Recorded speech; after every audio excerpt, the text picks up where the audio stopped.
Okay, thank you, Elisa.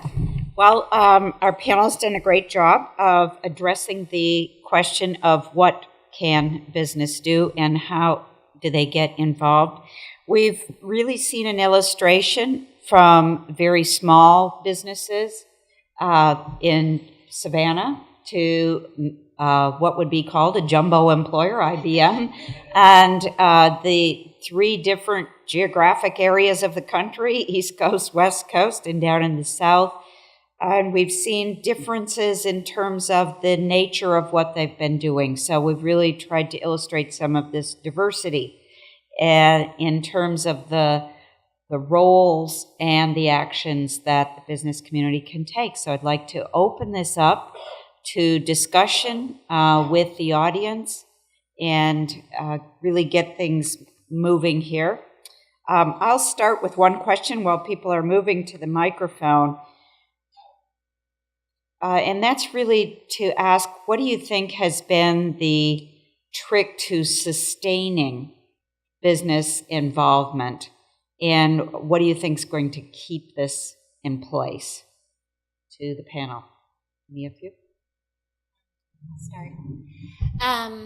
So IBM, with this particular model, because we're involved in a number of different education initiatives, this is really about how do we bring our best expertise to the table. It's not about cash. It's not about check writing, although that's important. That's not what we do. We determine how the best of what the company has to bring can be brought to bear when we sit down with educators and really listen to them. And think about, ask them what they need from us, educate them about what we can bring to the table and how that can make a difference. One thing I neglected to mention is that we have a playbook. So there was a lot of discussion about playbook. We have one that was published in February 2012, but we've learned a tremendous amount since then, and we're going to have a new playbook that will be online in November. To help partnerships and businesses really understand how do you make a difference. And whether you're a huge employer like IBM with 450,000 people, or a small employer, as we're now seeing through replication throughout New York City, because New York is New York City, but it's also the Adirondacks, where there's very tiny employers, but they can do this model because it's about bringing what you already have to the table to make a difference for education. For Savannah, they were already organized. I mean, the coalition was put together to contain costs. That's the whole sole purpose of our coalition. So as I talk to employers, I tell them there's 4 ways of containing costs, controlling costs. First one is what you actually buy and pay for, the actual unit cost of the services. The second one is having that's value-based purchasing. The second one is a plan design that supports where you want to go, a strategic management plan for your benefits. That's value-based insurance design. But you have to improve the quality of the care. There's too much overuse, underuse, abuse, the system, duplication of services, so we work very closely with our physicians. But the fourth thing is you have to improve the health of the overall community.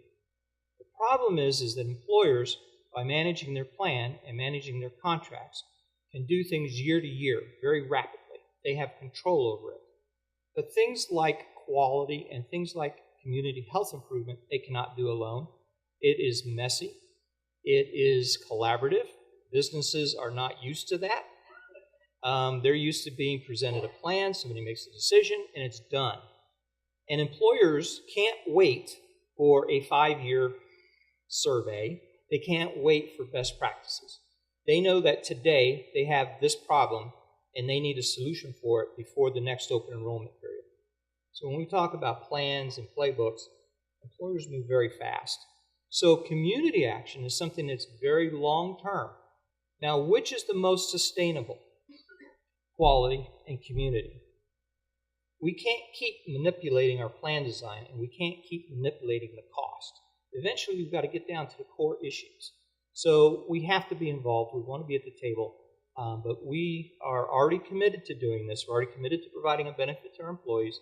We're already committed to trying to work on it. So this is a long-range solution to a problem.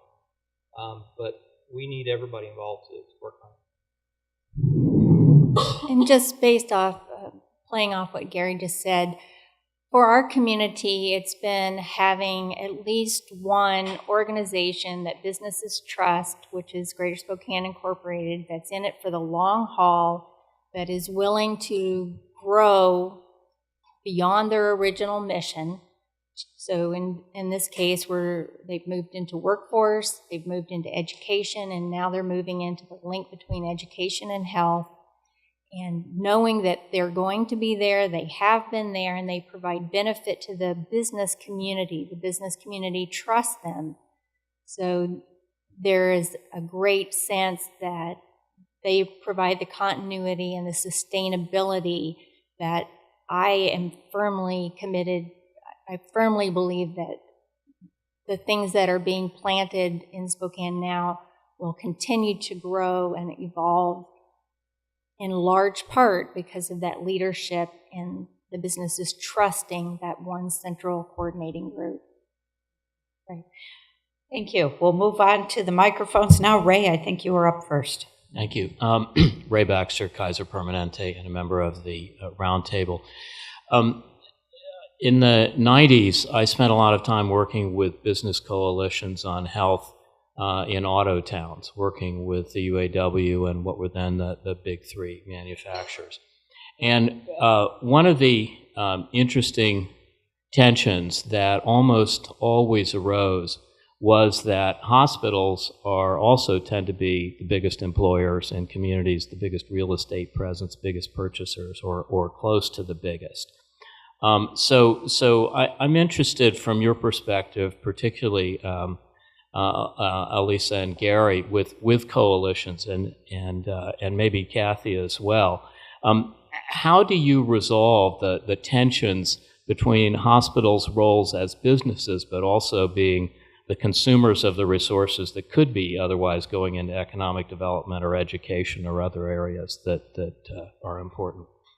32 years the coalition's been around. It took the hospitals 25 years to start doing what the employers were doing.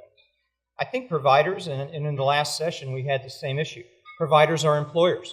And I hate to say that, and I hear this in meetings all the time. They forget they're employers. And they're some of the biggest employers in town. Tourism and medical health care are the two largest employers as a field, in Savannah. So what we have to do with the hospitals is we have to have two separate sets of meetings. We have to have a meeting with their CFO and their health, resources folks, and then we have to have a meeting with the CFO and the CEO. But the CFO has to be able to wear the two hats, and this comes down to what was said before. Tell them the story. They often don't actually sit down and look at their own data for their own employees.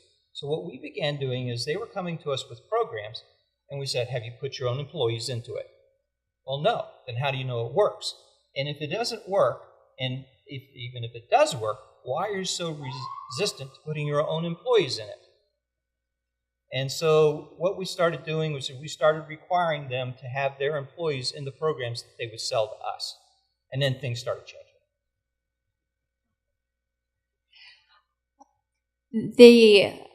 I was just kind of chuckling up here, just thinking back over the many messy meetings that have happened in Spokane over different collaborations and over the years. One thing you can say about Spokane County is that even though we don't all agree with each other, we don't even all like each other, we will sit down at the table and talk. And the partners will come to the table time and again and continue to work for the good of Spokane County. And that's what's happened with the hospital systems, is they are willing to come to the table and talk and work on it. For myself, personally, we just extended an invitation to one of the senior administration at Providence Healthcare to be part of Party Spokane, and it was accepted. So that is another step forward for our community, that they're willing to look at things outside traditional health care and be involved with it in the community. Right. I just wanted to add one thing, which is, so the 9 to 14 STEM model started with IT, but it's now actually there's other employers that are starting to get involved too. So advanced manufacturing and healthcare. Because healthcare, hospitals are facing a skills gap as well. And they need to hire qualified people, so they are getting involved in education. There's Hero High, which was a replication of the model in the Bronx. And throughout New York State, there are a number of hospitals that are getting involved in the model and trying to determine how they can weigh in on education as well as part of these collaborations.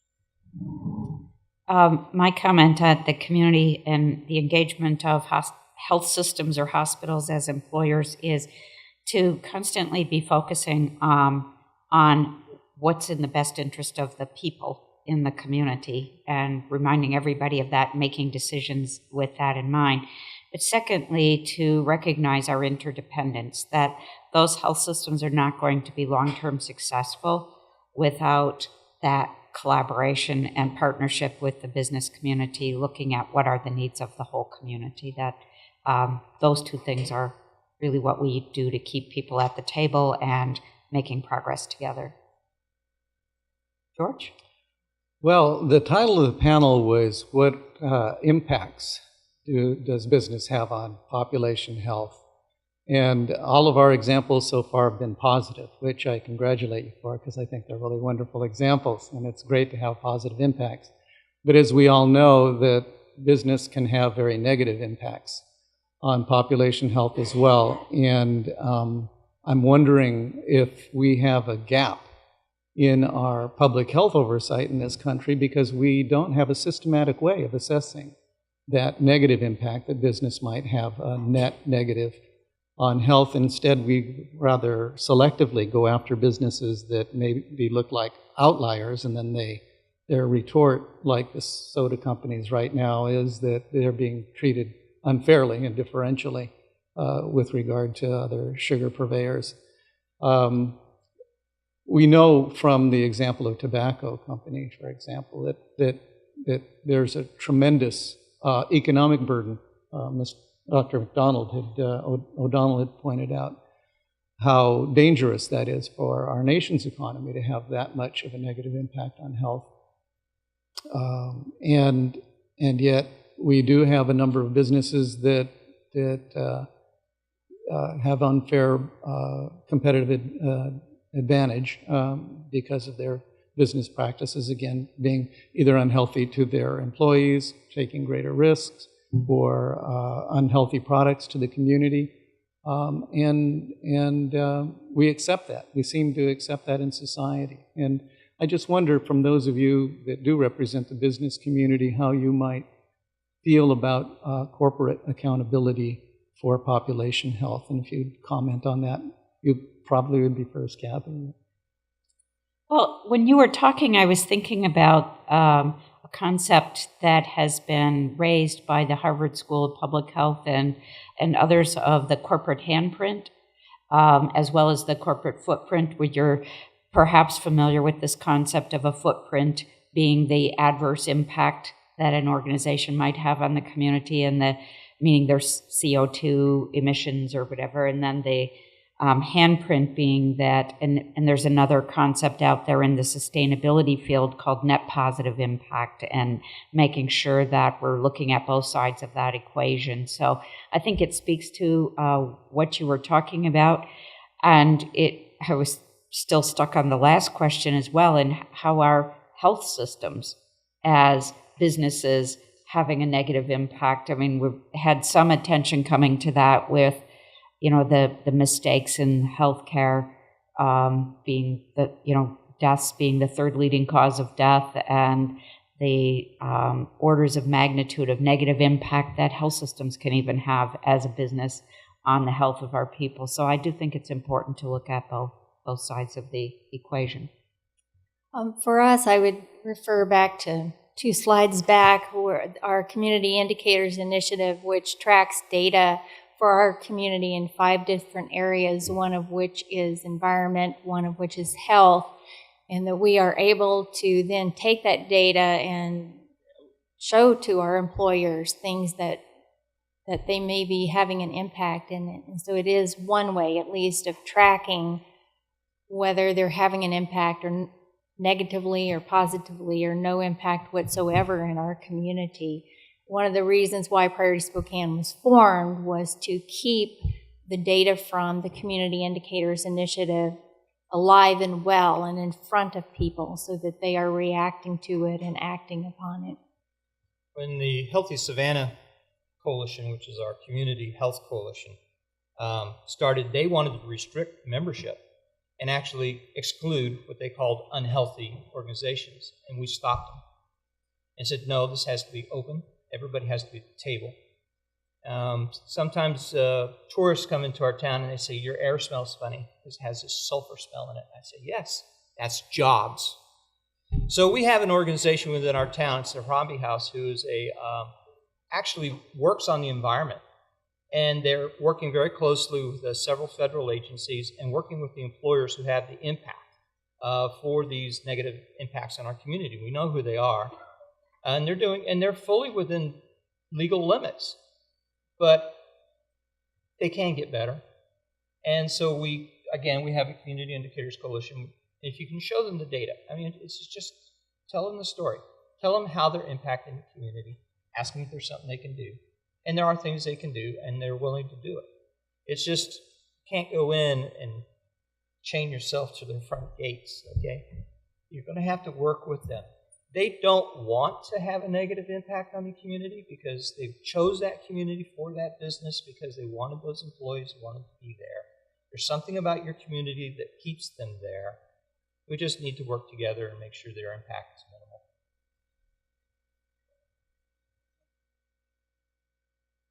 George? Thank you. George Isham, Health Partners, member of the Roundtable. So my actually question is another take on that, on George Flores's question.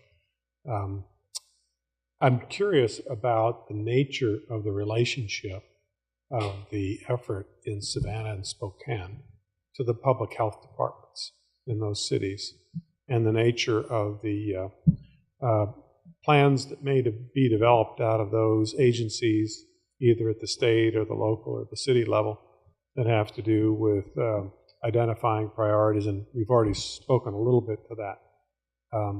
It seems that there's sometimes there's an either-or sort of aspect to either government through public health, and in the case of education, through governmental agencies concerned with education, either at the local level or state or federal levels. So I'm curious about the nature of that relationship. Where does it work? What are the problems? How could it be improved? We started working with our health department first, and we just shared data. And we quickly found that since the health department has priorities and strategic plan that's actually not controlled by the local people, it's controlled by somebody else, and they have a very, very important role in our community. But our health department in Georgia, at least, doesn't work on population. I mean, they work on population health. They work on, sexually transmitted diseases, tuberculosis, lead. All these things are very, very important. But they're not to the level of helping us with diabetes or asthma or with obesity. They just can't. It's not in their priorities. It's not in their budget. But we work with them because they have the expertise. They have the people in there who know how to look at our data. They know how to word things when we're getting ready to apply for a grant or do a presentation.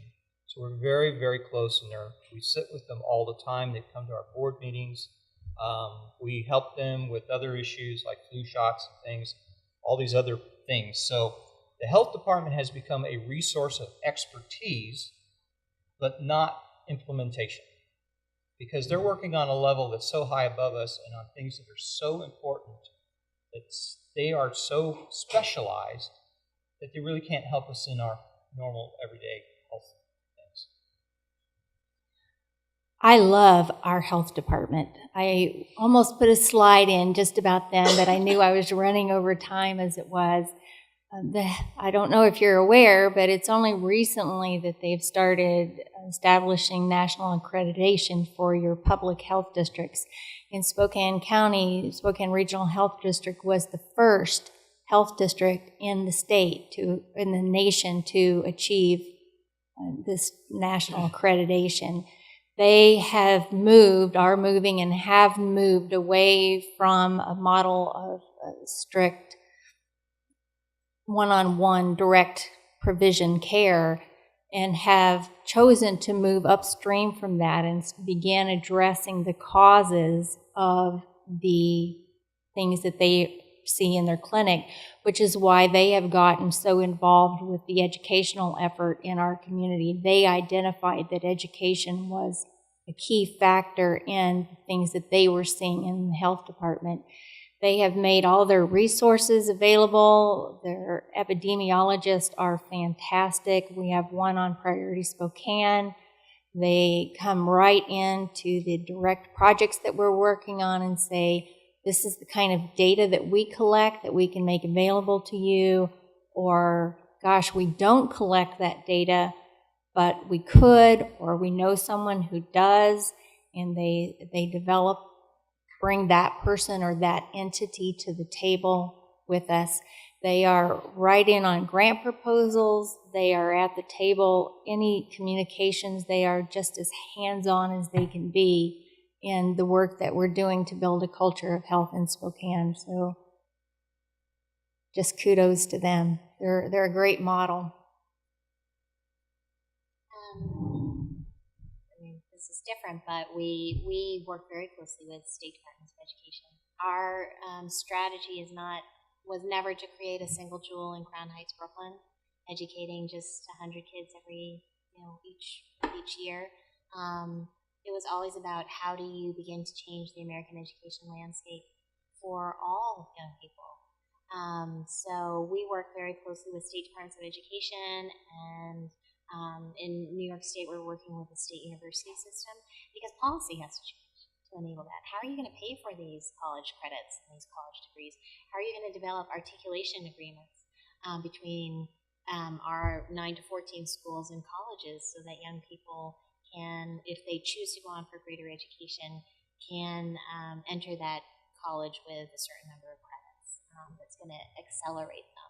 So, I think that any kind of meaningful change has to involve all the players, and there has to be also just the leadership and the bully pulpit to create change when change is really difficult. David? Yeah, Dave Kindig, University of Wisconsin, and from the Roundtable. Thank you for great presentations. They're really hopeful. Sometimes our work seems more challenging, but this is really hopeful. Nico said this morning that one of the greatest barriers was lack of understanding in his barriers chart. I think it was number 1 or number 2. So, Elisa, on your I saw 3 times on your slides this statement, quote, more education is directly linked to higher income and improved health. I think I saw it 3 times and it jumped off the page. My question to you is, how is that appreciated throughout your business community or throughout the community? I mean, this roundtable understands that, but this is part of the understanding that we don't have. And to the degree that you have got that understanding about that linkage, how have you done that? That's a great question. I would say we're definitely in process with that. And I can thank the recognition from Robert Wood Johnson Foundation, which we just received. That's going to give us a great platform to tell our story.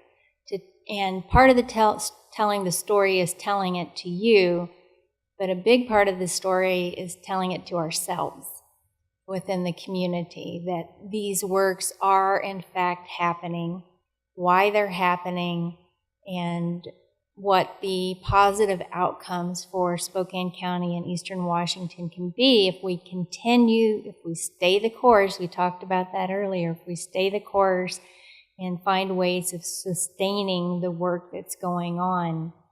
So it's just getting out there. We're in progress of connecting the dots with the communities. Why it's happening, I will bring that right back to Greater Spokane Incorporated as being that central place where businesses already have a relationship, they trust the relationship, and they're learning new information. They're learning about workforce development. They're learning about education, and more than just learning facts, they're being given opportunities through the many programs of getting involved with business, of actually opening up their doors to the teachers, to the students, to the parents, and then now this further connection through education to the fact that education is linked to health. Whenever I have an opportunity and we share that within Spokane County, 10 miles apart, there are 2 zip codes that have an 18-year difference in life expectancy. 18 years. Our business leaders say, that is not okay. That is not okay. And it engages them to want to be at the table and find out what else they can do. Here? Yeah, I just wanted to end up saying, that you don't know who your partner is going to be. You think you have partners, but as you go deeper into community, you find more and more organizations doing these things. And some of our best partners have been the YMCAs, the Boys and Girls Clubs, the churches. We have a Youth Futures organization. They have been absolutely fantastic because they're already doing it. And this is what you have to do. You have to dig deep into the community and find these people who are already doing it. Some of our homeowners associations had more organization in them than some of our civic organizations. I mean, they were already doing community gardens and walking and green spaces. So you just have to keep going and find out who is the person in that specific neighborhood that's doing something, and they become the champion, and it just grows and builds from there.